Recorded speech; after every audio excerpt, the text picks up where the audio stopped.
Hello, everybody. It's September 28th, 2020. Today's topic is all about the world of rap, which I'm a big fan. Back when I was growing up, the main music out there was hair metal. Well, I didn't have long hair, so I didn't really identify with it that much. I listened to a good amount of radio, but mostly it was AM and listening to sports. My friends all thought I was weird for not being into music. Then, when I got slightly older, my friend turned me on to NWA and Dr. Dre. I didn't know that much about what the music stood for. I just knew that I liked the sound, spirit, and vibe. It just seemed like these guys were all cool and the life of the party. As I got older, I grew to appreciate the art form. It is just something you can do on the side. Turn it into a career and make good money doing it. A lot of the message may have been heavy, but people that sing about their life experience have a great story to tell. I do not follow it much today as they pander to kids way too much. But the original spirit in the 80s and 90s is still alive in me today, and I appreciate all the greats from the genre. Today's professional tweet of the day centers around the black culture and what is negative and positive about it. Snoop Dogg was one of my favorites growing up. I used to play his CD so much my parents were worried about me. He and other rappers of their day would go on tour and I would see the reports on the news. The crowd was filled with 90% white kids.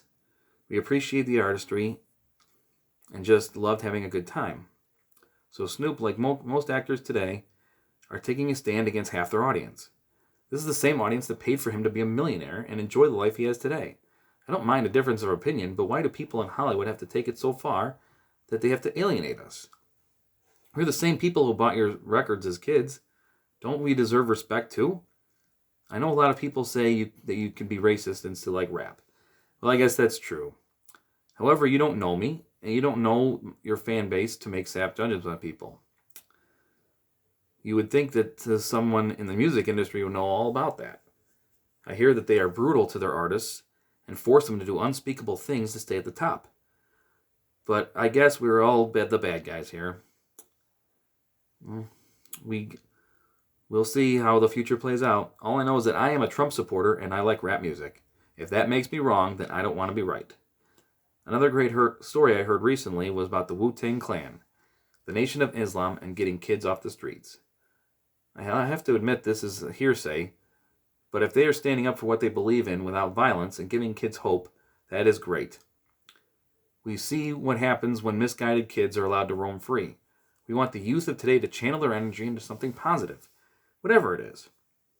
Get kids off the streets so they remain safe, and they will be the great leaders of tomorrow. Isn't that what we want? More leaders, less followers? Now, today's personal tweet of the day centers around the catchphrases of rap. I always loved what it meant to have a catchphrase. When the East Side versus West Side battle came to be, I had to pick a side, so I chose West Side. But then I loved the Notorious B.I.G., so I became East Side. For me, I know Midwest is best. Even though we may not have a ton of rappers, I would put up our quality next to anybody else's. All I want is peace on the streets. You can claim that you're from any hood, but we are all Americans, and we need to respect our fellow man. So stop the violence, let's hung it out, we get along, and let's show the next generation how it's done. If we can do that, then we are showcasing a fine musical genre in the way the world should be. We should all learn to laugh at each other and ourselves. When Will Ferrell goes streaking in Old School, it just shows us how to be free and fun. When he is an anchorman and he is the most trusted name in his news, people are glued to their television sets. That's what having fun is all about. Make sure we just don't blindly read off the teleprompter. That can be a recipe for disaster.